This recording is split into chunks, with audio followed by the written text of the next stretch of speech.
नमस्कार विद्यार्थी मित्रांनो, स्वागत आहे आपलं विठ्ठल कांगणे सरांच्या ऑनलाईन प्लॅटफॉर्मवरती. तर आपण पाहत होतो तलाठी भरतीचे शिफ्ट वाईज पेपरचं अनालिसिस पाहत होतो. तर आज जो आपण पेपर पाहणार आहोत हा पेपर असणार आहे आपला 21 ऑगस्टचा पेपर आणि तिसऱ्या शिफ्ट मधला पेपर आपण पाहणार आहोत, ज्याच्यामध्ये गणित आणि बुद्धिमत्ता या विषयाचं आपल्याला एक्सप्लेनेशन पाहायचं आहे. तर आपण सुरू करूया पहिल्या प्रश्नापासून. तर पहिलाच प्रश्न आपला देण्यात आलेला आहे. हा प्रश्न आपण सांगू शकतो काळ काम वेग या टॉपिक वरचा प्रश्न आहे की ए बी आणि सी या तीन तोट्या आहेत. एक टाकी भरणार आहेत, ते एका टाकीला 5 तासात भरू शकतात. पण तोटी सीच्या प्रवाहाचा वेग हा प्रवाहाचा वेग हा बीच्या दुप्पट आहे आणि बीच्या प्रवाहाचा वेग हा एच्या दुप्पट आहे. तर फक्त तोटी ए जर उघडी ठेवली तर ते आपल्याला किती वेळ लागेल ती टाकी भरायला. ठीक आहे. आता कशी कशी इन्फॉर्मेशन दिले तसं आपण लिहिणार आहोत. त्या अगोदर एक कन्सेप्ट आहे इफिशियन्सी आणि टाइमची. जेव्हा इफिशियन्सी जी आहे, ज्याला आपण कार्याची काय म्हणतो, क्षमता, काम करण्याची जी क्षमता आहे ही इन्व्हर्सली प्रपोर्शनल असते कशाच्या, तर वेळेच्या. आता याचा विषय कसा आहे, जर तुम्ही स्पीडनं काम करत असाल तर तुम्हाला वेळ कमी लागतो आणि जर वेळ जास्त लागत असेल तर तुमचा स्पीड कमी आहे, असं त्याचा अर्थ होतो. म्हणजे एखाद्याची क्षमता जर जास्त असेल तर साहजिक आहे तो काम काय करेल, स्पीड न करेल. म्हणजे एखाद्याला एक काम करायला जर 8 तास लागत असेल, ठीक आहे, त्याच्यापेक्षा चौपट काम करणाऱ्या व्यक्तीची जर क्षमता असेल तर तो 8/4 म्हणजे 2च तासात तो काम पूर्ण करू शकेल. ठीक आहे, अशा प्रकारची कन्सेप्ट आहे.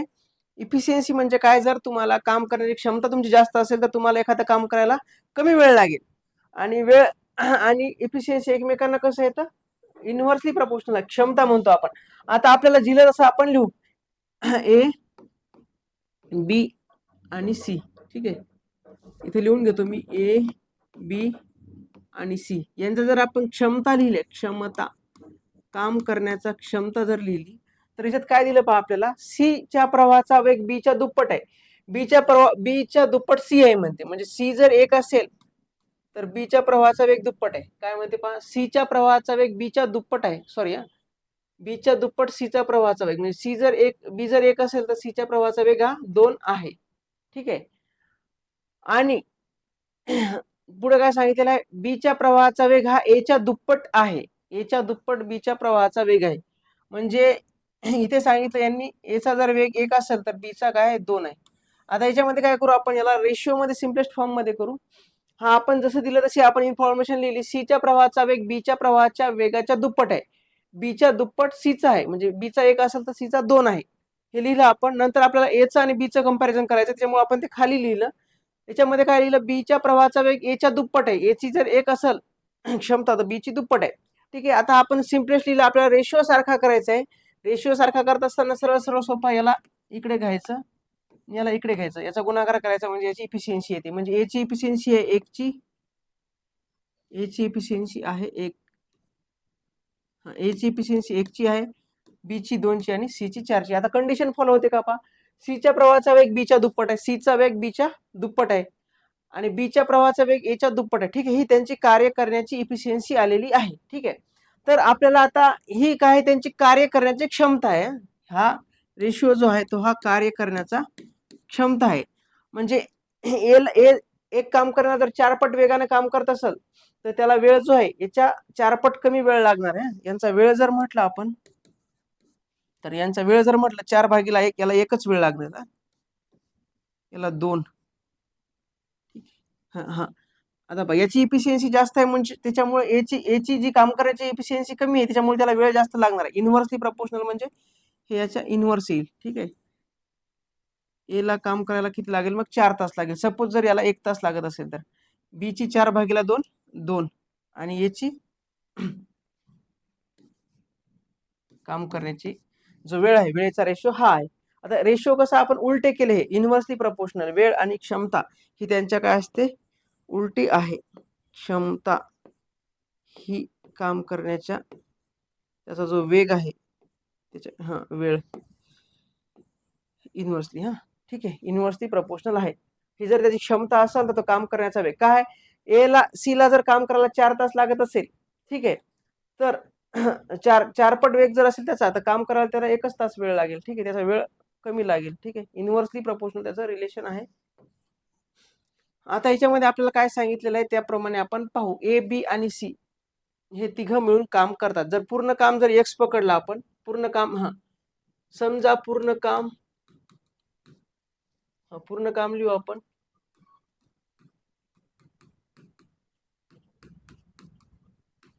पूर्ण काम जर एक्स असेल तर ठीक, ते पूर्ण काम जर असेल तर हे काय करतील पहा, यांचा जो क्षमता आहे ए प्लस बी प्लस सी, तिघे मिळून काम कधी करतील पहा, ए प्लस बी प्लस सी तिघे मिळून जर काम म्हटलं आपण यांनी, तर ए ची इफिशियन्सी आहे कामाची कितीची, 1 ची, प्लस बी ची आहे 2 ची, आणि सी ची आहे 4 ची. ही सगळी त्यांची क्षमता आहे. या क्षमतेने ते किती किती काम करणार आहेत, 5 तास काम करणार, 5 तास काम करणार आहे. ठीक आहे, म्हणजे 2 आणि 1 3 आणि 1 4 4 हे बघ, 2 आणि 1 3 आणि 4 7 7 5 35, म्हणजे 35x हे पूर्ण काम आहे. हे पूर्ण काम आहे, आपण असं म्हणू शकतो. पूर्ण काम कसं काढलं आपण, या तिघांच्या एफिशियन्सीचं काम, तिघे मिळून काम करणार आहेत पूर्ण काम जर म्हटलं, या तिघांच्या एफिशियन्सीचं काम 1 + 2 + 4 7 आणि ते 5 पट त्याच्या, म्हणजे 35x हे पूर्ण काम आहे. आपल्याला काय विचारलेलं आहे की ए एकटा, फक्त ए ही तोटी उघडल्यास ती किती वेळात ते काम करू शकेल किंवा वेळाने ते टाकी भरू शकेल. आता ए एकटा जर पाहिला आपण, ए एकटा जर पाहिला तर पूर्ण क्षमता, पूर्ण टाकीची क्षमता किती आहे, 35x या कामाची आहे किंवा 35 आहे, आणि ए एकट्याची क्षमता कितीची आहे, एक रेशो आहे किंवा 1 तास आहे. तर ए न जर एकट्यानं काम केलं तर पूर्ण टाकी भरायला त्याला 35/1 म्हणजे किती, 35 तासच लागेल, 35 तासच त्याला वेळ लागेल. ठीक आहे, कसं केलं आपण पहा, लक्षात घ्या. कार्य करण्याची क्षमता, त्याच्या कार्य करण्याची क्षमता आणि वेळ एकमेकांना इन्व्हर्सली प्रपोर्शनल असतात.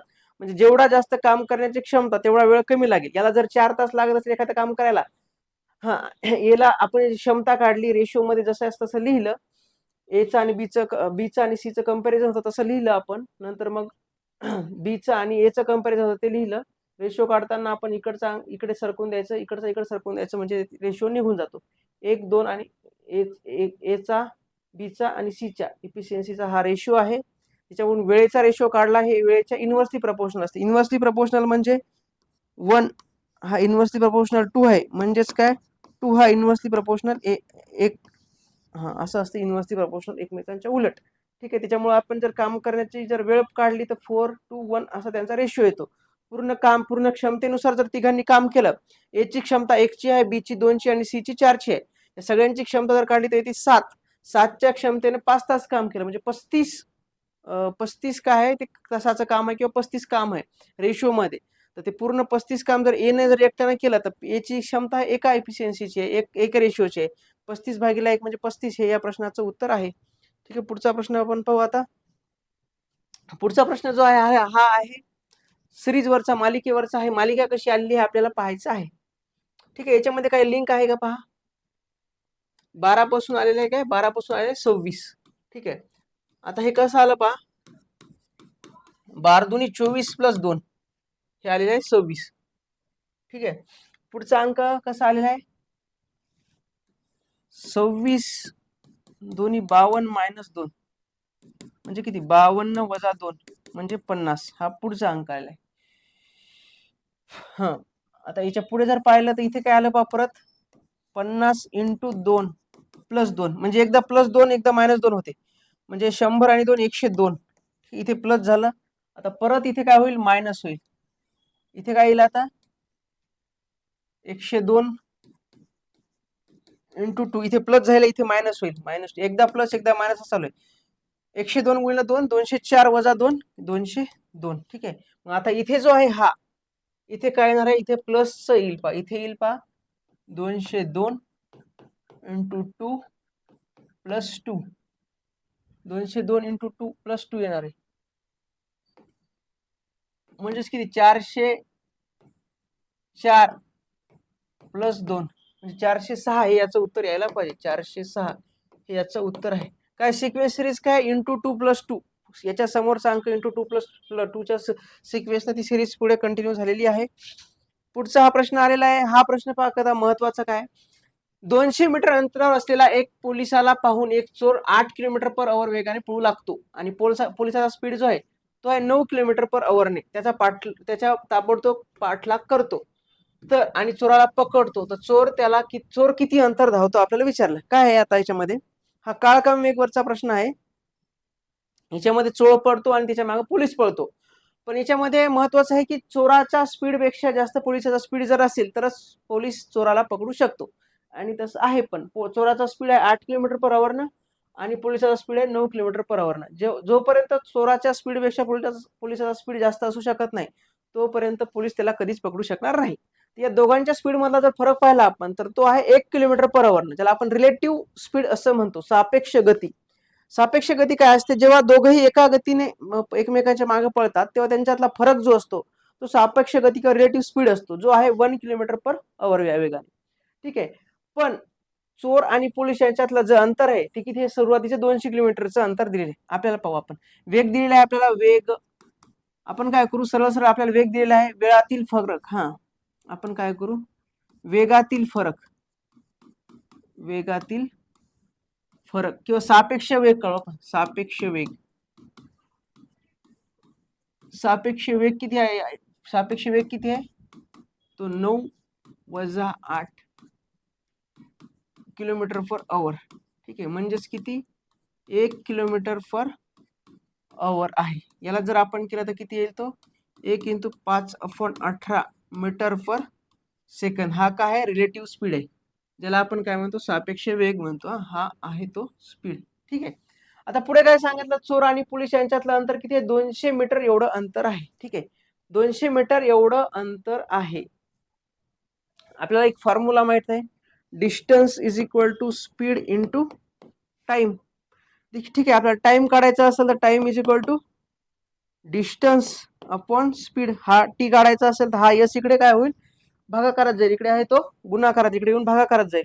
Time is equal to distance upon speed. ठीक आहे, तर आपण काय करू, पहिल्यांदा आता टाइम काढू, टाइम. हा टाइम जर काढू, आपण जर टाइम काढला की चोर किती वेळ पडला, हा टाइम काढावा लागेल, तेव्हा त्याचं अंतर काढू आपण. पहिल्यांदा काय करू, चोराचा आपल्याला वेळ काढायचा आहे की चोर किती वेळ पडेल. कारण चोराचा आपल्याला स्पीड माहित झाला, त्या दोघांच्या चोराचा स्पीड माहित आहे, पोलिसाचा स्पीड माहित आहे, त्याच्यातला आपण फरक काढला, तो आहे 5/18 मीटर पर सेकंद. आता किती वेळ पळणार आहे चोर ते पाहून नंतर त्याच्यावर डिस्टन्स कळू. तर किती, या दोघांमधला फरक किती आहे, 200 मीटर. म्हणजे 200 मीटरचा जो फरक आहे, हा चोर आणि पोलीस यांच्या मधातला 200 मीटरचा तो फरक आहे. हा काय असणार आहे, डिस्टन्स आहे. हे डिस्टन्स आहे 200 मीटर एवढं. आणि तो डिस्टन्स जे आहे ते किती वेळ किती वेळात पोलीस त्याच्या माग, आपल्याला त्याचा टाइम काढायचा आहे 200 मीटरचा. तर time is equal to distance upon speed. त्यांच्या रिलेटिव्ह स्पीड मधला फरक जो आहे तो किती आलेला आहे, 5/18 आलेला आहे. 5/18. ठीक आहे, 5/18 आलेले. आता हे 200 आहेत, हे 18 वर जातील, इकडे भागाकार खाली आहेत, भागाकारात वर जाऊन काय होतील, ते गुणाकारात होतील ना. ठीक आहे, हे असे लिहितो मी, इथे वर जातील हे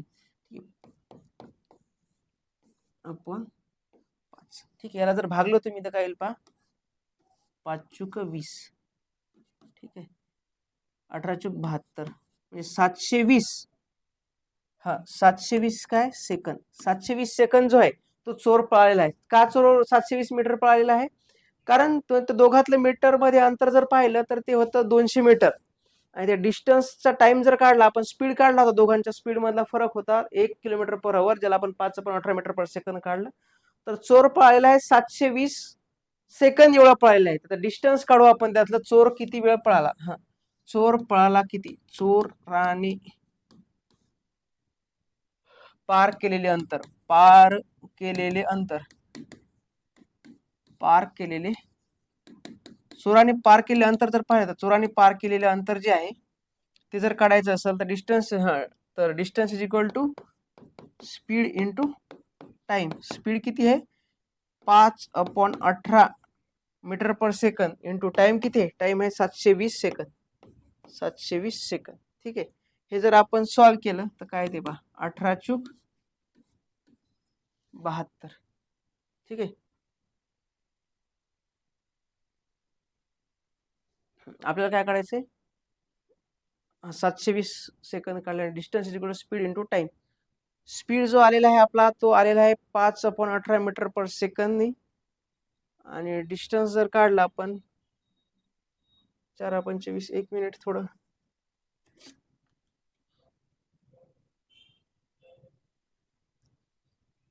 डिस्टन्स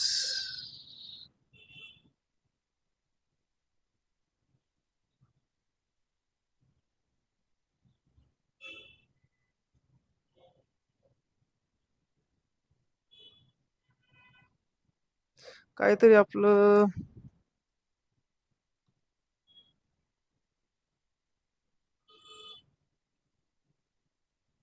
एकच मिनिट.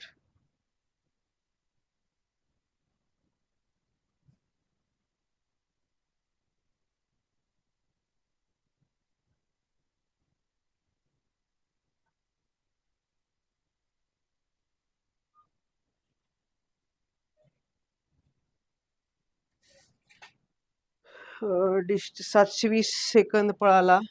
डिस्टन्स चोरानं पार केलेलं आहे 5/18 चूक 4/20.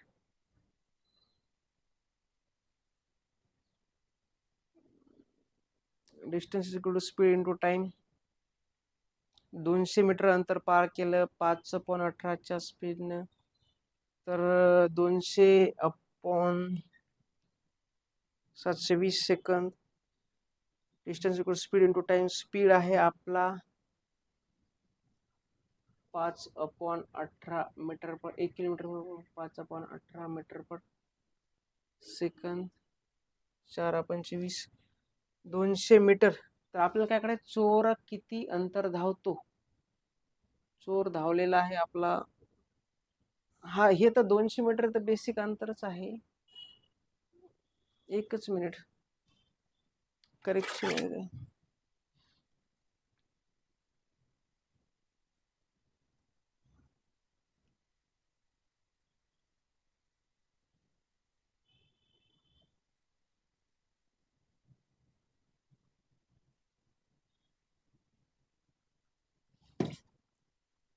याच्यामध्ये मिसिंग काय, स्पीड.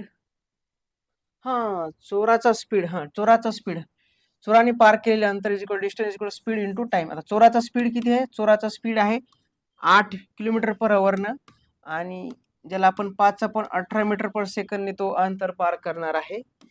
आपल्याला रिलेटिव्ह डिस्टन्स नव्हतं काढायचं, आपण त्याच्यातलं दोघांमध्ये डिस्टन्स आपलं 200 येत होतं. आणि टाइम आहे 720. ठीक आहे. आता हे जर सॉल्व्ह केलं 18 चूक 72 8×5 40 इंटू 40 म्हणजे 1600 मीटर एवढं अंतर चोराने पार केलं. आता इथं काय झालं होतं, आपण काय करत होतो, रिलेटिव्ह स्पीडने त्यांच्यातलं अंतर काढत होतो, पण ते आपल्याला 200 मीटर मिळत होतं, जे की त्या दोघांतलं चोर आणि पोलीस यातलं अंतर होतं. आपल्याला चोरानं किती अंतर पार केलं हे काढायचं होतं. त्यासाठी आपण 8 किलोमीटर पर आवर ही जो त्याचा स्पीड आहे त्या जागी आपण रिलेटिव्ह स्पीड घेतला होता. त्यामुळे थोडं आपलं प्रॉब्लेम लेंदी झालं होतं आणि ते उत्तर येत नव्हतं. तर ठीक आहे, आपण पाहू काय केलं आपण. एक चोर आणि पोलीस यांच्यातलं अंतर आहे 200 मीटर. चोराचा वेग आहे 8 किलोमीटर पर आवर आणि पोलिसाचा वेग आहे 9 किलोमीटर पर आवर. या वेगाने ते काय करतात, चोर समोर पळतो आणि पोलीस त्याच्या मागे पळतो. पण ऑलरेडी त्यांच्यातलं अंतर आहे 200 मीटरचं. 200 मीटरचं अंतर पार करूनच पोलीस त्याला जवळ पोलीसच्या चोराच्या जवळ जाऊ शकतो. ठीक आहे. तर त्यांच्यातला स्पीड माहिती आहे आपल्याला. जर पोलिसाचा स्पीड जर जास्त असेल तरच तो चोराला पकडू शकतो. त्यांच्यात रिलेटिव्ह स्पीड होता 1 किलोमीटर पर आवरला, ज्याला आपण 5/18 मीटर पर सेकंद काढलं. तर चोराला पोलीस किती मिनिटानंतर पकडू शकेल, तर तो पकडू शकतो 720 सेकंदानंतर. जवळपास तो 12 मिनिटानंतर त्याला पकडू शकतो. टाइम काढला आपण. टाइम आहे 200 मीटर डिस्टन्स 5/18. त्यांच्यातला रिलेटिव्ह स्पीड मधला जो फरक आहे स्पीडचा त्याच्यावरून काढला तर 720 मीटर नंतर 720 सेकंदानंतर पोलीस त्या चोराला पकडू शकतो. पण आता चोरानं किती अंतर पार केलं, तर चोराचा 8 किलोमीटर पर आवर तो 720 सेकंद एवढा पळाला. पण 5/18 हे आपण मीटर पर सेकंद मध्ये सॉल्व्ह केलं तर 1600 मीटर एवढं अंतर पार केल्यानंतर पोलीस त्या चोराला पकडू शकतो. तर ते आपलं या प्रश्नाचं उत्तर आहे. ठीक आहे. थोडं आपली गफलत झाली होती. पुढचा प्रश्न आहे GKL NSNEP. आता याच्यातला सहसंबंध ओळखायचा आहे आपल्याला. जी पासून आलेला आहे GKL याच्यापासून आला आहे LP आणि M. ठीक आहे. जी आहे 7 नंबरला, के आहे 11 नंबरला, L आहे 12 नंबरला. हा आहे L आहे 12 नंबरला, P आहे 16 नंबरला आणि M आहे 13 नंबरला. ठीक आहे. इथं जर केलं आपण +5 झाले, इथेही +5 झाले आणि इथे इथे +1 झालेले. ठीक आहे. सिक्वेन्स जर पाहिला आपण तर ठीक आहे, हे एच आहे का, GKHLPM, इथे एच आहे ना, इथे एच एच आहे 8 नंबरला, आणि 8 आणि 5 13. ठीक आहे, +5ने समोर असणारा अल्फाबेट पाहायचा आहे आपल्याला. Y+5D आहे, Y पासून 5 अल्फाबेटनं समोर असणारा D आहे. आणि N पासून T जर पाहिला आपण तर इथे N आहे 14 आणि T आहे 20 ला, इथे +6 झालेलं आहे, त्यामुळे हे तर ऑप्शन आपलं इलिमिनेट झालं. इथे पहा तुम्ही, इथे 6चा फरक आहे, त्याच्यामुळे हे पण येणार नाही. इथे पहा, इथे 6चा फरक आहे, त्याच्यामुळे हे पण येत नाही. M आहे 18 नंबर आणि R आहे, सो M आहे 13 नंबर आणि R आहे 18 नंबरला. इथे +5चा फरकाने समोरचे अल्फाबेट आहेत. इथे पण पहा तुम्ही, T आहे 20 ला, Y आहे 25 ला, R आहे 18 ला आणि W आहे 23 नंबरला. ठीक आहे, म्हणजे +5च्या अल्फाबेटनं समोरचे अंक आलेले आहेत. ठीक आहे, +5 न ते समोर गेलेले आहेत. ठीक आहे, हे आपलं या प्रश्नाचं उत्तर आहे. 5 अल्फाबेटनं ते समोर गेलेले आहेत. पुढचा हा प्रश्न काय, डेव्हिडचं वजन रॉबिनपेक्षा 4.15 किलोनं कमी आहे. तर डेव्हिडचं वजन जर 58.32 किलो असेल तर रॉबिनचे वजन किती? आता याच्यात सांगितलं का डेव्हिडचे वजन रॉबिनपेक्षा 4.15 किलोनं कमी आहे, तर डेव्हिडचे वजन किती? म्हणजे डेव्हिडचे रॉबिनचे वजन काढायचे. मग रॉबिनचे वजन जे आहे ते डेव्हिडपेक्षा जास्त आहे. हा, रॉबिनचे वजन आता लिहितो मी तसं, रॉबिनचे वजन. आता सांगितलं काय पहा आपल्याला, डेव्हिडचं वजन रॉबिनपेक्षा 4.15 न कमी आहे. आपल्याला डेव्हिडचं वजन दिलेलं आहे. डेव्हिड आणि रॉबिनचं कंपॅरिझन आहे. रॉबिनचं वजन काढायचं. रॉबिनचं वजन मग काय, डेव्हिडपेक्षा 4.15 किलोनं जास्त असणार आहे. ठीक आहे, रॉबिनचं वजन काय, डेव्हिडपेक्षा जास्त, डेव्हिडपेक्षा 4.15 kg ने जास्त असेल.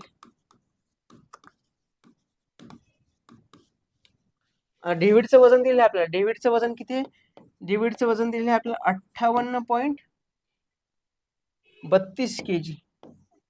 हा, तर रॉबिनचं वजन किती येईल, 4.15. त्याच्यात अजून शिल्लक करू आपण, 4.15 त्याच्यामध्ये ऍड जर केले आपण ते किती येते पहा,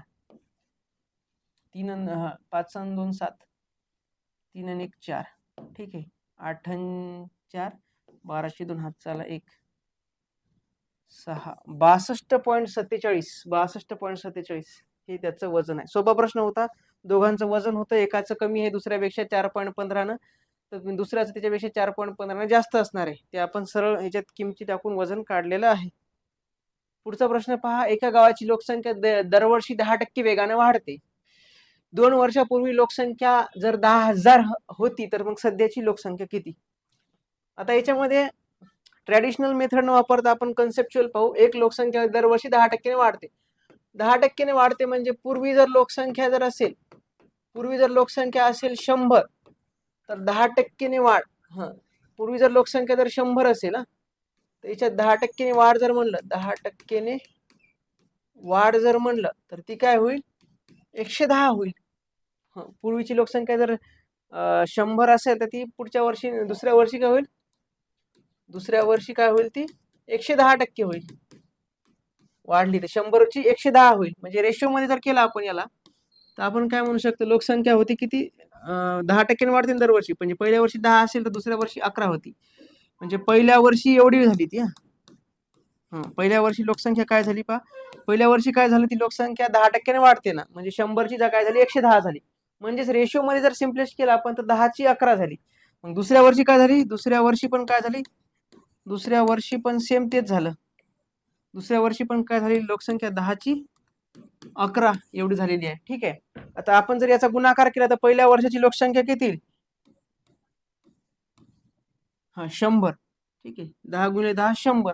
आणि इकडे किती झाले, 11 × 11 किती, 121. हे रेशो मध्ये आपण सिम्प्लिस्ट फॉर्म केलं. आपल्याला काय झालं, 2 वर्षापूर्वीची लोकसंख्या किती होती, 10,000 एवढी होती. ही पहिली होती. ही ओल्ड होती आणि ही न्यू आहे, जी वाढल्यानंतर आहे. ठीक आहे, ही न्यू आणि ही ओल्ड. ओल्डची 10,000ची किंमत आपल्याला किती दिलेली आहे, 100ची, आपल्या 100ची किंमत त्याने दिलेली आहे 10,000 एवढी दिलेली आहे. ठीक आहे. तर आपल्या 121 ची किंमत किती आपल्याला काढायची, याच्या किती पट झालेली आहे ती, डायरेक्ट याच्या 100 पट झाली ती. याच्या 100 पट म्हणजेच किती, याला 100 न गुणावं लागेल. 121 गुणिला 100 म्हणजे 21,000 म्हणजे 12,100. 12,100 एवढी काय असेल ती लोकसंख्या असेल. 12,100 ही काय असेल, वाढलेली लोकसंख्या असेल. कशी केलं आपण, दरवर्षी लोकसंख्या 10% वाढते म्हणजे 100ची 11, 100ची 110 होते म्हणजे 10ची 11 होते. 2 वर्षाचा रेशो काढला तर ती आला होता 100. 100ची किंमत आपल्याला दिली आहे. 2 वर्षापूर्वी 10,000 होती. तर नंतर वाढल्यानंतर ती झाली किती, 121. 11चा स्क्वेअर 121 म्हणजे 100 न गुणलं तर ती झाली लोकसंख्या आपली 12,100 एवढी. ठीक आहे. तर आपलं ऑप्शन नंबर 1 हेच आपलं उत्तर आहे. आता याच्यात काय सांगितलं पहा, अंकांची अदलाबदल करून मॅथमॅटिकल ऑपरेशनवर आलेला हा प्रश्न आहे. आता हा प्रश्न सॉल्व्ह कसा करायचा लक्षात घ्या. तर याच्यामध्ये चिन्हांची अदलाबदल झालेली असते ती अशा प्रकारे, आपण सगळेच्या सगळे ऑप्शन ट्राय करू शकत नाही. मग याच्यात इलिमिनेशन करण्यासाठी सगळ्यात पहिले डिव्हिजनवर लक्ष द्यायचं. डिव्हिजन कशासाठी वापरलेला आहे, हा बी हा डिव्हिजन साठी वापरलेला आहे, हा पाहायचा. आता डिव्हिजन आपल्याला पूर्ण उत्तर जे आपलं ते कसे पूर्ण संख्या आलेली म्हणजे फ्रॅक्शन मध्ये आपलं उत्तर नाही आहे.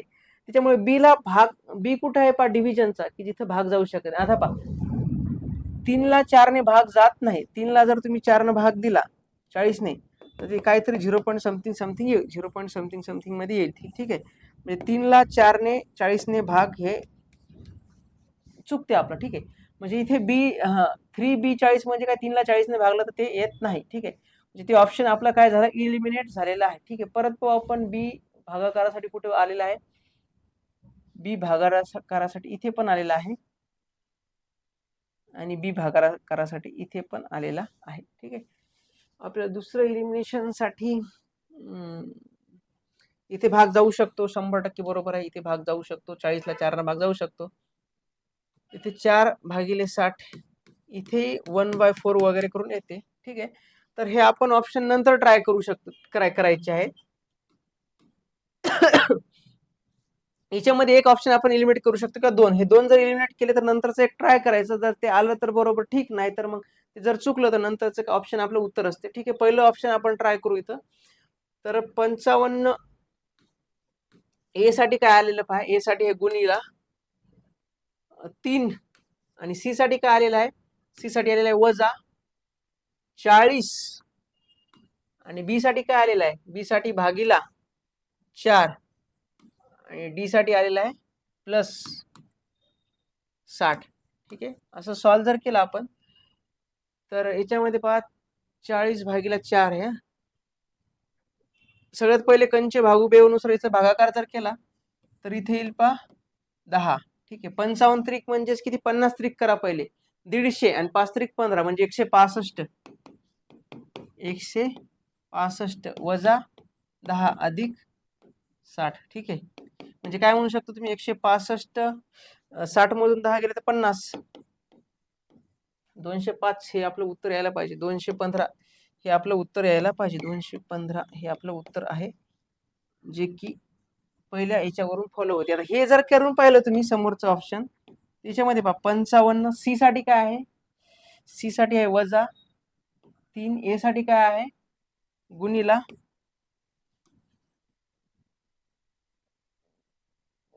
40. नाही, हे आपण ऑप्शन एलिमिनेट केलं होतं ना, हे पण ट्राय करू शकता तुम्ही. ते समोर तुम्हाला उत्तर देणार नाही ते, त्यामुळं 2 ऑप्शन एलिमिनेट करून तिसरं ट्राय करायचं. त्यातून जर उत्तर नाही आलं तर मग नंतरचं ऑप्शन हे आपलं आन्सरच असते. ठीक आहे. हा पण सिम्प्लिफिकेशन वरचा प्रश्न आहे. आता याच्यामध्ये कंचे भागूबे व बॉड मासच्या नियमाने ते सॉल्व्ह करायचं आहे. बॉड मासच्या नियमाने ते सॉल्व्ह करायचं आहे. याच्यात सगळ्यात पहिले काय करायचं असते, डिव्हिजन, नंतर येते मल्टिप्लिकेशन, नंतर येते ऍडिशन, नंतर येते सबट्रॅक्शन, नंतर येते सबट्रॅक्शन. ठीक आहे. सगळ्यात मग याच्या अगोदर हे बॉड मास आहे म्हणजे bracket of division, multiplication, addition, subtraction असे त्या नियमाने सॉल्व्ह होते. सगळ्यात पहिले इथे आपण काय करू, डिव्हिजन करू. ठीक आहे. हे जर सॉल्व्ह केलं आपण तर 4/2 इकडे किती आहे 5 गुणिले 4/2 प्लस 2. ठीक आहे,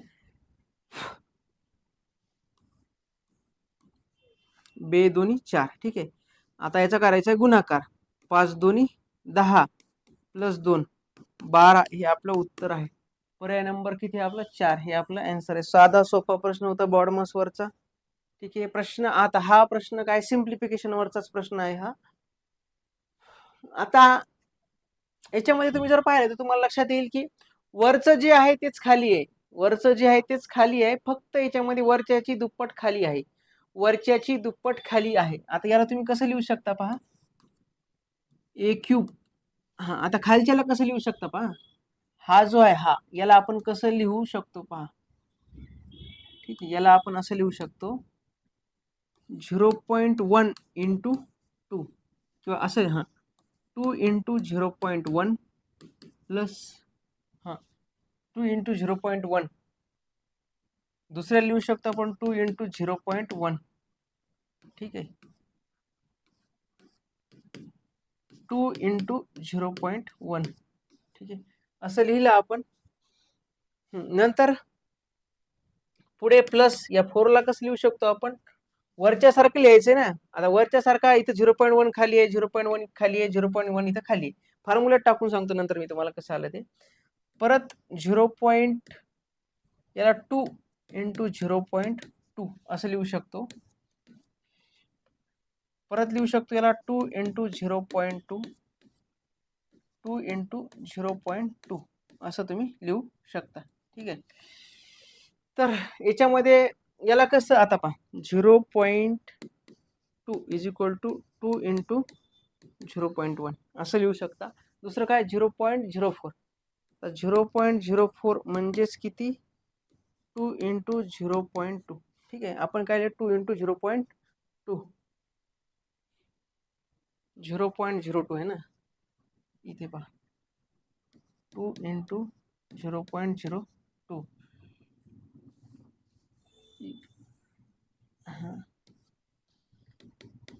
2 इंटू 0.02 इंटू 2 इंटू 0.02. ठीक आहे, तर असं आपण ते लिहू शकतो खालचं. आता हे खालचं जर असं लिहिलं आपण तर याच्यामध्ये काय करायचंय 2 2 2 हे 2, आता पहा हे 2 हे 2 आणि हे 2, या हे दोघा 2 गुणिले 2 गुणिले 4 किती येईल 8 येईल 8. ठीक आहे, आणि आतमध्ये काय येईल, हे आपण 8 कॉमन घेतले, आतमध्ये येईल पहा 0.1 इंटू 0.1 इंटू 0.1. ठीक आहे, प्लस इथे आपण 2 कॉमन जर घेतले, इथे 2 2 आणि 2, बे दोन्ही 4 4 दोन्ही 8 म्हणजे 8 लिहिले. आत काय येईल पहा, आतमध्ये येईल 0.02 इंटू 0.02 इंटू 0.02 असं येईल. ठीक आहे, म्हणजे पहिलं आणि दुसरं आता सारखं झालं असं आपण म्हणू शकतो. ठीक आहे, तर याच्यामध्ये या दोघांमधून जर आपण 8 कॉमन घेतले, 8, हा या दोघांमधून 8 जर कॉमन घेतले, खाली मग येते 0.2 0.1 into 0.1 into 0.1 plus 0.02 0.02 into 0.02 into 0.02 असं खाली येते. ठीक आहे, म्हणजे आपण याच्यातून 8 कॉमन घेतले. आता हे सगळं तामझाम आपण कशासाठी केलं हे सांगतो आता. ठीक आहे, तर वरचा जे आहे 0.1 चा क्यूब आहे, तो 0.1 चा स्क्वेअर म्हणू शकतो आपण त्या 0.1 चा क्यूब, आणि ते पुढचा जे आहे ते काय 0.2 चा क्यूब, याचा तो फॉर्म्युला आहे. ठीक आहे, 0.1 चा क्यूब प्लस 0.2 चा क्यूब असं आहे ते 0.1 चा क्यूब प्लस 0.02 चा क्यूब. हे सगळं वर आलं आणि खाली आपण जे एक्सप्लेनेशन केलं ते याचं आहे. याला आपण असं व्यवस्थित त्या फॉर्म मध्ये कन्वर्ट केलं, त्यासाठी आपण त्याला ही स्टेप वरची वेगळी आहे बरं का, आणि ही खालची वेगळी आहे. तर इथे 1/8 आपण कॉमन घेतलं होतं. ठीक आहे, 1/8 सगळ्यांमधून 8 कॉमन घेतलं, तर मग खाली पण इथे काय राहतं 0.1 चा क्यूब प्लस 0.02 चा क्यूब असं राहते. ठीक आहे, याने याला कट केलं तर मग खाली काय राहते पहा 1/8, फक्त 1/8 राहते. 1/8 याला काय करू शकतो आपण, याला वर 1000 करा आणि इंटू 10⁻³ करा. आता हे कसं केलं 1000, तर वर जर आपण 3 शून्य वाढवले तर इंटू 10⁻³ केलं आणि खाली 8 लिहिलं 8. आता याला भागा, 8 दोन्ही 16. ठीक आहे, राहिले की 8 आहे, 8 1 8. एक मिनिट, किंवा 100/8 पण करू शकता. इथे करा 100, हा 1/8 किती येते पहा, इथे करा 100/8 इंटू 10⁻² करा. आपण 2 झिरो वाढवले तर हे किती येते पहा, 12.5 येते. 12.5 इंटू 10⁻². हे जर फायनली सॉल्व्ह केलं तर 0.125 हे तुम्हाला त्याचं उत्तर मिळते. 0.125 हे याचं उत्तर आहे. हे काय आहे, मॅथमॅटिकल अल्जेब्रिक फॉर्म्युल्यात आपल्याला त्याला बसवायचं होतं. त्यासाठी आपल्याला त्याला कन्व्हर्ट करावं लागलं. वरचं आणि खालचं सारखंच आहे. त्यासाठी आपण काय केलं, याला 2 न मल्टिप्लाय केलं. 2 न मल्टिप्लाय केलेलं जे आहे ते आपण त्याला 2 कॉमन काढला इथून, आणि इथून पण 2 कॉमन काढला. म्हणजे इथलं 8 आणि इथलं 8 हे आपण कॉमन काढला. 2 गुणला 2 गुणला 2 किती झाले 8. इथे 2 न 2 न 2 आपण याला गुणलं, म्हणजे इथलं 8 आणि इथलं 8 या दोन्ही मिळून एक आपण 8 बाहेर काढला आणि वरचे एकमेकांना त्यांनी काढलं. तर 1/8 म्हणजेच किती, 0.125 हे याचं उत्तर आहे. अल्जेब्रिक फॉर्म्युला टाकूनच हे सॉल्व्ह होते. याच्यासाठी कोणत्याही प्रकारची शॉर्ट ट्रिक नाही, फॉर्म्युल्याचं एक्सप्लेनेशन आहे. आता आपल्याला हे विशिष्ट तऱ्हेने 3 जोड्या आहेत. एक वेगळी जोडी आहे ती पाहायची आपल्याला. ठीक आहे, म्हणजे 2 जोड्यात काहीतरी साम्य असणार आहे. साम्य आपण आपलं शोधायचं आहे, याच्यात काहीतरी साम्य आहे का.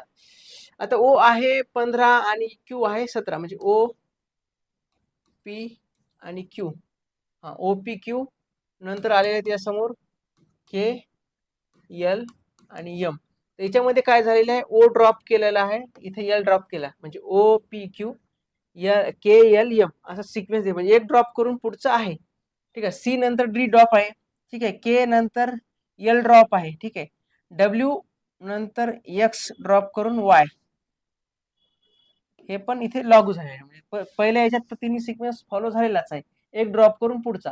याच्यामध्ये पण काय झालं, एक ड्रॉप के नंतर एल ड्रॉप करून एम आहे, वाय नंतर झेड ड्रॉप करून ए आहे, जी नंतर एच ड्रॉप करून आहे, यू नंतर व्ही ड्रॉप करून इथे यायला पाहिजे, इथे यायला पाहिजे. तर यू नंतर व्ही ड्रॉप करून इथे यायला पाहिजे होतं डब्ल्यू, म्हणजे हा इथे पाहिजे होता. ही जोडी तर बरोबर आहेच आहे, पण ही जोडी चुकलेली आहे, जे की वेगळी जोडी आपल्याला काढायचं होतं. त्यामुळे आपलं पर्याय क्रमांक 4 हे आपलं या प्रश्नाचं उत्तर आहे, असं आपण म्हणू शकतो. ठीक आहे, पुढचा प्रश्न आहे.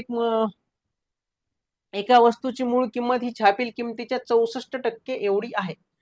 छापील वस्तू, आता छापील किंमत जर असेल, आता छापील जसं दिलं तसं आपण पहिले लिहू. छापील किंमत जर 100 असेल, छापील किंमत जर 100 असेल, छापील किंमत जर 100 असेल तर त्याचे 64%, त्याचे 64% म्हणजे किती, 64 रुपये. 64 म्हणजे 64. ठीक आहे, तर आपल्याला काय सांगितलं, मूळ एका वस्तूची मूळ किंमत छापील किमतीच्या 64% आहे. म्हणजे छापील किंमत जर 100 असेल, त्याची किंमत 100च्या तुलनेत आहे, म्हणजे 64 रुपये त्याची किंमत झाली. तर 4% सवलत दिल्यानंतर होणारा नफा किती. तर 4% सवलत दिल्यानंतर होणारा नफा किती. याच्यात 4% सवलत, 4% सवलत म्हणजेच किती, 100 वजा 4 म्हणजे ती 96 ला विकायची, असं त्याचं म्हणणं आहे. 4% सवलत दिल्यानंतर नफा किती. तर 4% सवलत दिल्यानंतर किती, आता मूळ किंमत, वस्तूची मूळ किंमत ही छापील किमतीच्या 64% आहे. छापील किंमत जर 100 असेल, त्याची जे मूळ किंमत आहे ती किती असणार आहे, 64 रुपये. त्याच्यात काय सांगितलं त्यांनी, 4% सवलत दिली, म्हणजे 100 रुपयावर 4 रुपयाची सवलत दिली, म्हणजे किती 96%, 96 ला ती विकली, म्हणजे 4% सवलतीचं आहे. पण आपल्याला आपल्याला काय करायचं, एकूण नफा काढायचा ना. तर नफा जर काढला आपण, तर याच्यामध्ये काय करायचंय, सवलत जी दिली आहे पण 96 वजा त्याच्यातून आपली जी मूळ किंमत आहे ती वजा करायची आहे 64. म्हणजे इथे 96 वजा 64 म्हणजे किती, 32 रुपये काय दिलेली आहे, सवलत दिलेली आहे. ठीक आहे, सवलत आहे. नफा, हा परत सवलत किती दिलेली आहे पहा, सवलत किती दिलेली आहे, 32 रुपये दिलेली आहे. सवलत दिलेली आहे 32 रुपये. ठीक आहे. आणि आपली ही खरेदी किंमत म्हणू शकतो आपण की छापील किमतीवर आपण हे दिला होता डिस्काउंट. तर आपण जर नफा जर काढायचा असेल तर या 64 वर कितीची सूट दिली आपण, या 64 रुपयावर सूट किती दिली आपण, 32 रुपये. काय केलं लक्षात घ्या, आपल्याला दिलेली किंमत होती छापील किमतीच्या 64%. 100 रुपये छापील किंमत असेल तर सवलत देऊन ती किती, छापील किमतीच्या 64% आहे वस्तूची मूळ किंमत, म्हणजे 64 रुपये ही वस्तूची मूळ किंमत झाली, जी आपण म्हणू शकतो खरेदी किंमत झाली. ठीक आहे, ही काय आहे, खरेदी किंमत आहे. हा, खरेदी किंमत आहे असं म्हणू शकतो आपण. तर नंतर काय म्हणते ते, 4% सवलत दिल्यानंतर, 4% सवलत ही कशी, 100 रुपयावर 4 रुपये सवलत.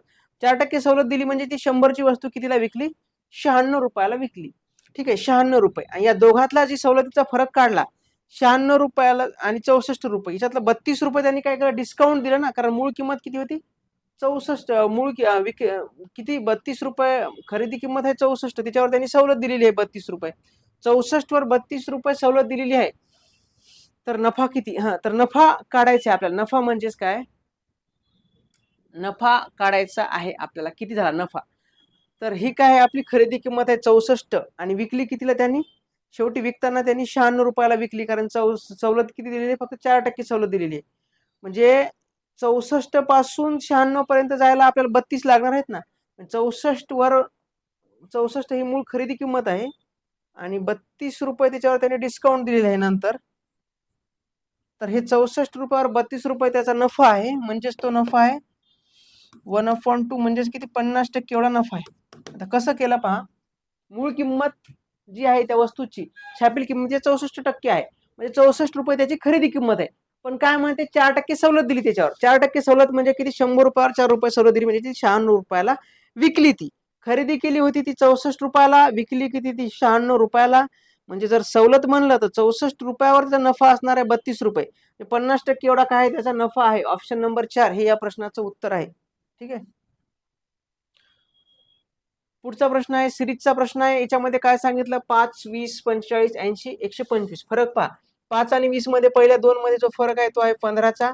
नंतर 20 आणि 45 मध्ये फरक आहे 25चा. 45 आणि 85 मध्ये जो फरक आहे, पहिला फरक आहे 15चा, दुसरा 25चा, तिसरा याच्यात फरक जर म्हणला तर 35चा फरक आहे.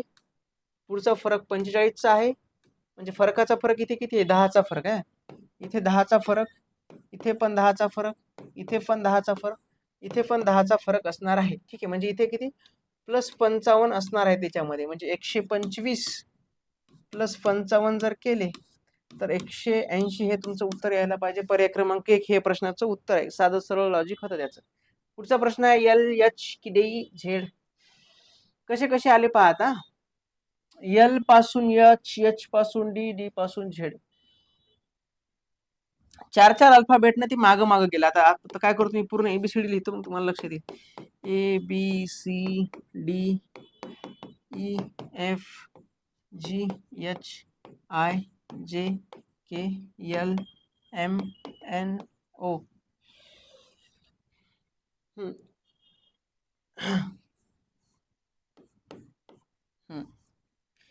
NOPQRSTUVWXY आणि Z. ठीक आहे.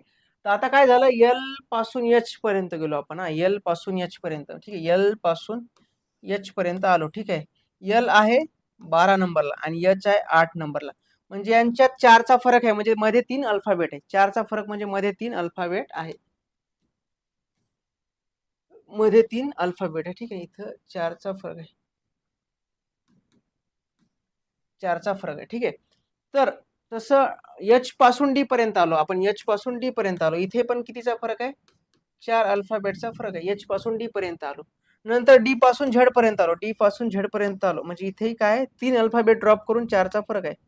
ठीक आहे, तर पुढचा काय, इथे पण 3 अल्फाबेट ड्रॉप करून 4चा फरक असणार अल्फाबेट येईल, तो येईल V. 4चा फरक म्हणजे 3 अल्फाबेट मध्ये ठेवायचा आहे, म्हणजे V असणार आपलं ऑप्शन एकच आहे. ठीक आहे, पर्याय क्रमांक 1 हे आपलं उत्तर आहे.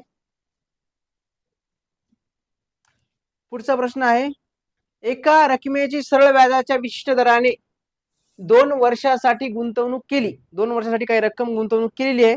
सध्याच्या दरापेक्षा वार्षिक 2% जास्त दराने जर गुंतवणूक केली असती तर 2 वर्षात होणारं व्याज, सरळ व्याज जे आहे ते 240 रुपये अधिक आलं असतं. काय सांगितलं, काही रक्कम आहे जी सरळ व्याजावर गुंतवली, काही टक्क्यानं गुंतवली असेल, पण त्याच्यापेक्षा जर त्याने म्हणजे 2% रक्कम जर जास्त, 2% व्याज जर त्याने जास्त ठेवलं असतं, तो 2 वर्षात जे व्याज त्याला शिल्लक आलं असतं ते आलं असतं 240 रुपये.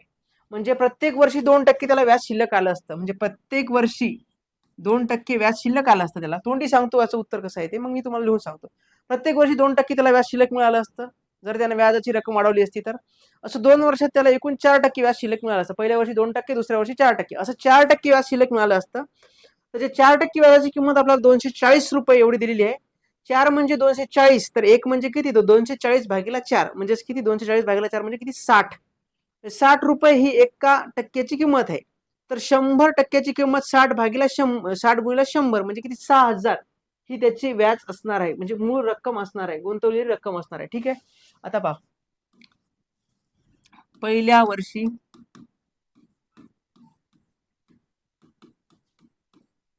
2% व्याज, 2% व्याज, दुसऱ्या वर्षी पण 2% व्याज, दुसऱ्या वर्षी पण 2% व्याज, 2% व्याज, दुसऱ्या वर्षी पण 2% व्याज. म्हणजे एकूण व्याज जर काढलं आपण, एकूण व्याज, तर ते व्याज होतं 4% एवढं. या 4%ची किंमत दिलेली आहे आपल्याला किती, 240 रुपये.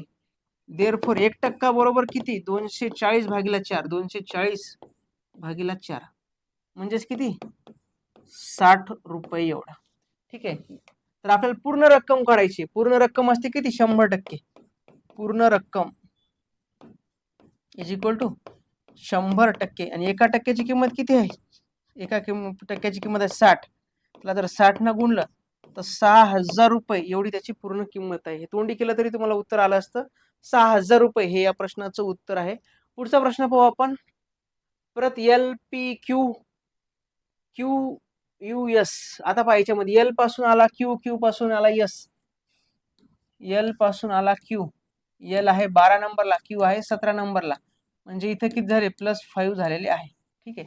तर अशी आपल्याला सिक्वेन्स सिरीज पाहायची. बाकीचे ऑप्शन आपण काही पाहू ना, डायरेक्ट पाहू.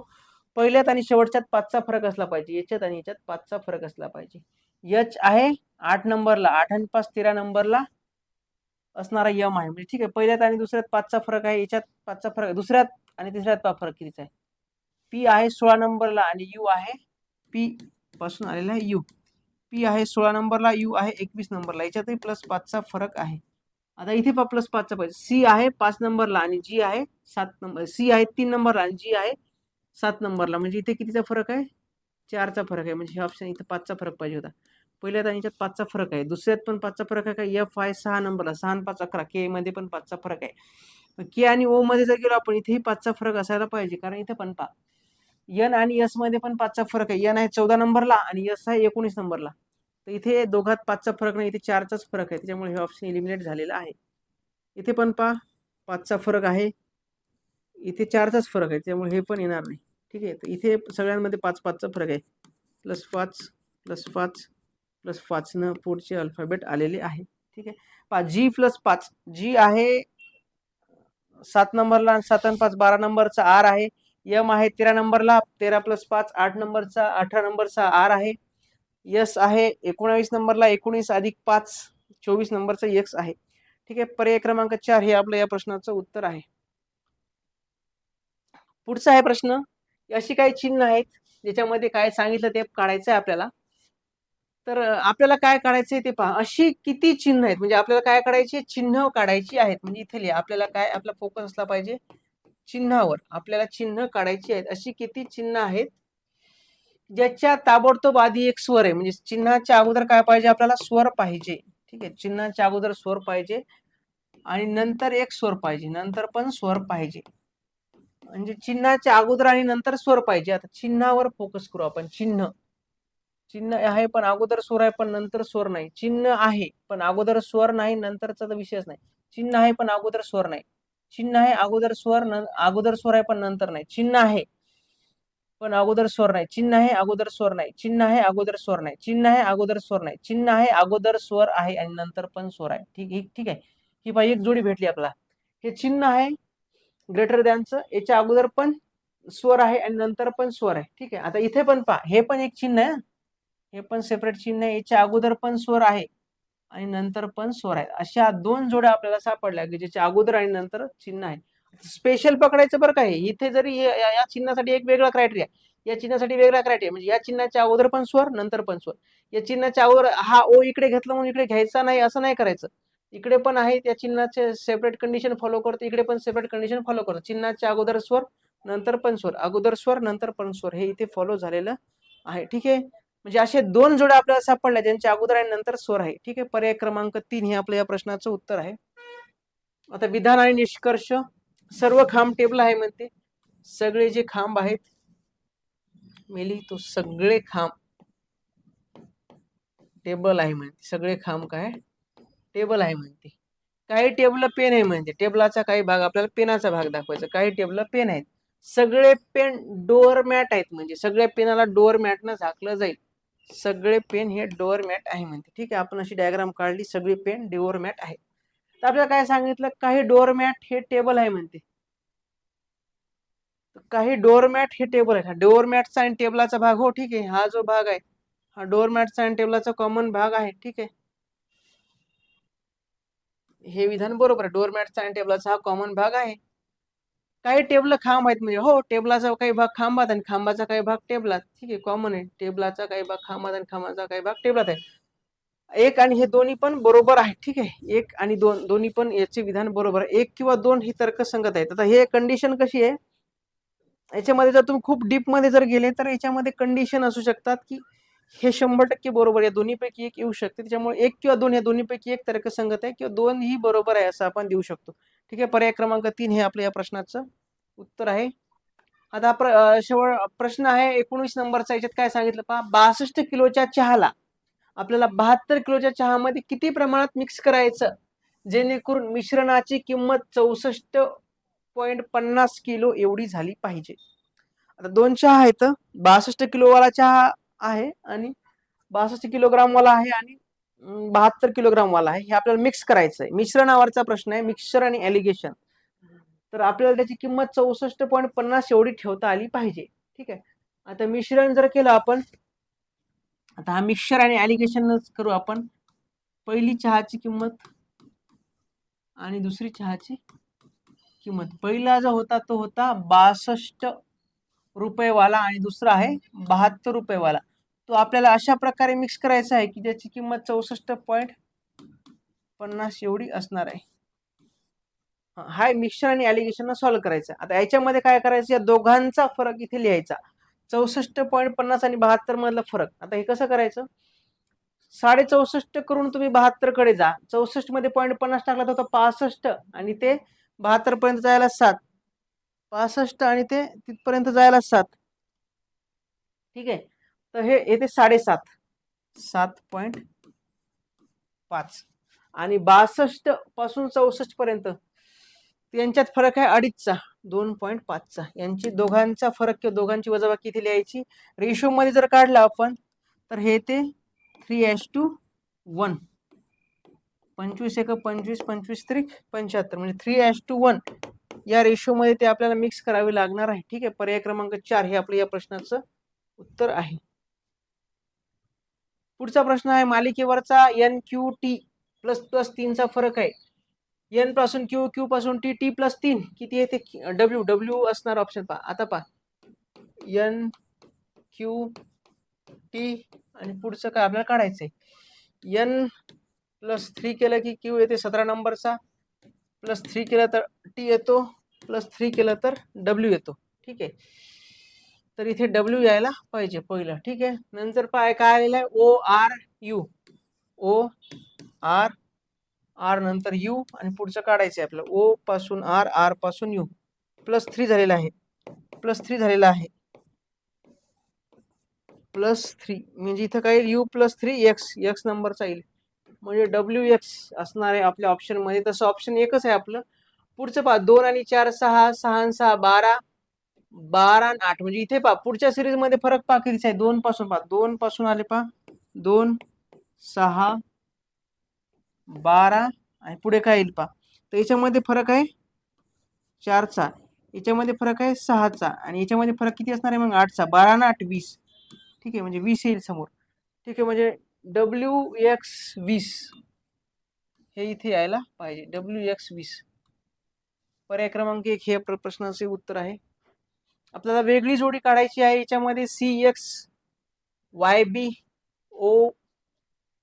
हा आता हे काय आहे माहिती आहे का, या सगळ्यांच्या अल्फाबेट मध्ये अपोजिट नंबरच्या या जोड्या आहेत अपोजिट. आता हे मी तुम्हाला लिहून सांगतो अपोजिट पेअर कशा आहेत, याच्या काही थोडी ट्रिक आहे ती पण सांगतो मी तुम्हाला, ठीक आहे ती लिहून घेतो व्यवस्थित.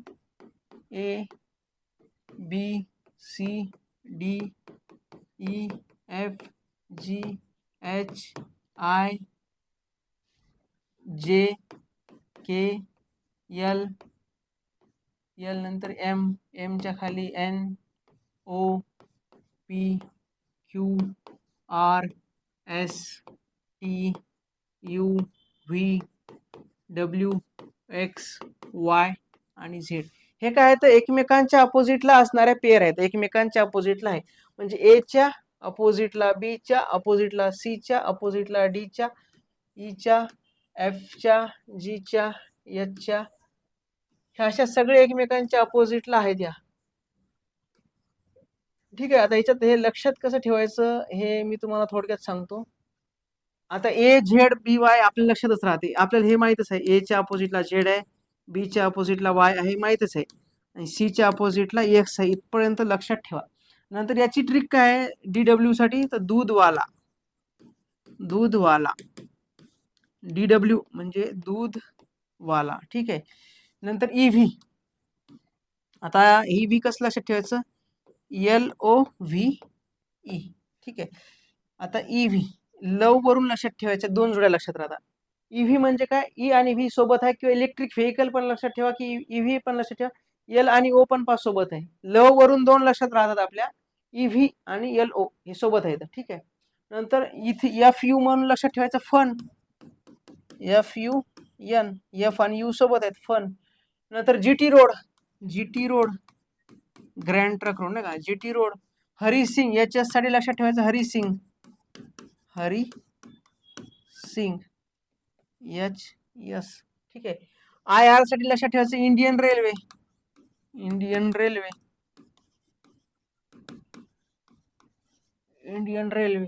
नंतर KP साठी लक्षात ठेवायचं, KP साठी काला पाणी, हे असं लक्षात ठेवल्याशिवाय, ट्रिक बनवल्याशिवाय तुम्हाला लक्षात येणार नाही, खूप जास्त कन्फ्युजन होईल. JQ लक्षात ठेवायचं, जंगली क्वीन, JQ जंगली क्वीन,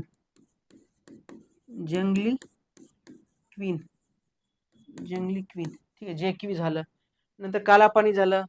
MAN साठी लक्षात ठेवायचं, मॅन, MN आहे ना, याच्यात लक्षात ठेवायचं मॅन, किंवा असंच MAN, हे एकमेकांच्या अपोजिट असणाऱ्या पेअर आहेत, त्याच्यावर ही जोडी आहे. आता याच्यात लक्षात ठेवा CXYB बरोबर आहे, ही जोडी एकमेकांच्या अपोजिटला आहे.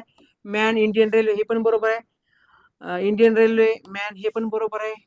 इथे पहा, इथे पाहिजे होतं LO पाहिजे, एल आणि ओ एकमेकांच्या अपोजिटला आहे, किंवा काला पाणी पाहिजे, किंवा KP पाहिजे होतं, ठीक आहे. इथे पहा जंगली क्वीन, JQ पाहिजे, किंवा इंडियन रेल्वे पाहिजे, एकमेकांच्या अपोजिट असणारी ही जोडी नाही आहे, ठीक आहे. हेच आपलं उत्तर आहे, ठीक आहे. पुढचा प्रश्न पाहू आपण, हा RQLH. आता याच्यामध्ये काय आहे, R पासून क्यू पासून याच्यापासून आलेला आहे, एक एक माग आहेत पहा. याच्यामध्ये आपल्याला लक्षात येईल R पासून Q, यांच्यामध्ये 2चा फरक आहे, सॉरी R आणि Q मध्ये 1चा फरक आहे, यांच्यामध्ये 2चा फरक आहे, यांच्यामध्ये 3चा फरक आहे, यांच्यामध्ये 4चा फरक आहे, मग 5चा फरक असणारे येणार आहे समोर, -5. H आहे 8 नंबरला, याच्यामध्ये -5 जर केले, तर 3 नंबरचा काय येतो, C3 नाही का, C यायला पाहिजे, ठीक आहे.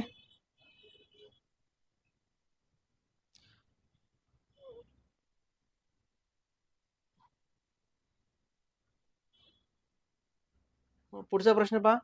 एक व्यक्ती आहे एक व्यक्ती आहे जो 20 मीटर पर मिनिट या वेगाने 100 मीटर प्रवास करतो आणि 70 मीटर पर मिनिट या वेगाने 50 मीटर प्रवास करतो. त्याचा सरासरी वेग किती? त्याचा सरासरी डिस्टन्स किती आहे?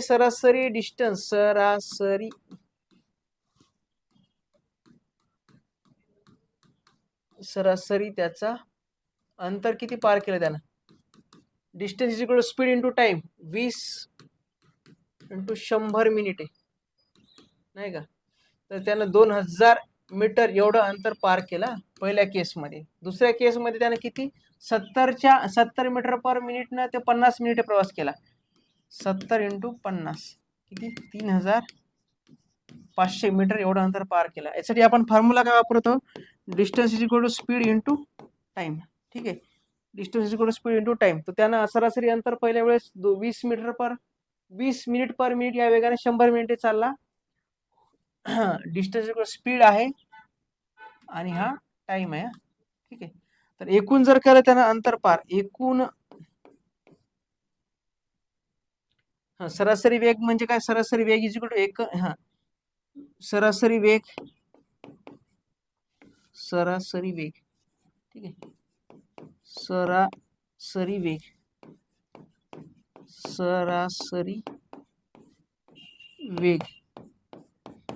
Distance speed is equal distance upon time.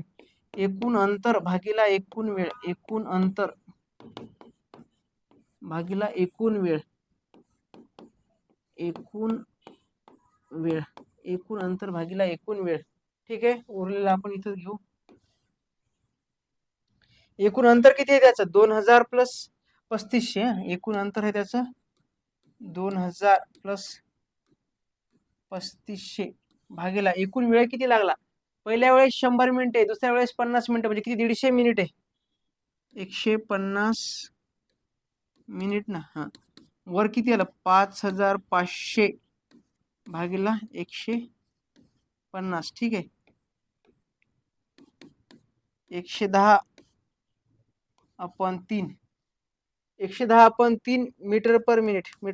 म्हणजे पर्याय क्रमांक 3 हे आपलं उत्तर आलेलं आहे. टोटल डिस्टन्स आपण स्पीडचा फॉर्म्युला वापरून सरळ सरळ आपला आन्सर निघते हे. एक काम आता पास काय सांगितलं? ए हा 1 दिवसाचे काम 8 तास काम करून 12 दिवसात संपवू शकतो. बी हा तेच काम दिवसाचे 10 तास करून 8 दिवसात संपवू शकतो. तर ते काम किती दिवसात पूर्ण केलं जाईल, असा प्रकारचा प्रश्न आहे. आता याच्यात आपण काय करू? जसं दिलं तसं आपण पहिले लिहू, नंतर त्या गणिताकडे पाहून सिच्युएशन ठरवू. आता काय सांगितलं? ए हा एक काम 8 तास काम करून 10-12 दिवसात संपवतो. तर तेच काम बी ला दिवसाचे 10 तास काम करून 8 दिवसात संपवतो. तर दोघांनी मिळून त्यांनी 8 तास काम केलं, तर ते त्या दिवसात किती काम पूर्ण करू शकतात हे काढायचं आहे. ठीक आहे, आता ए चे काम ए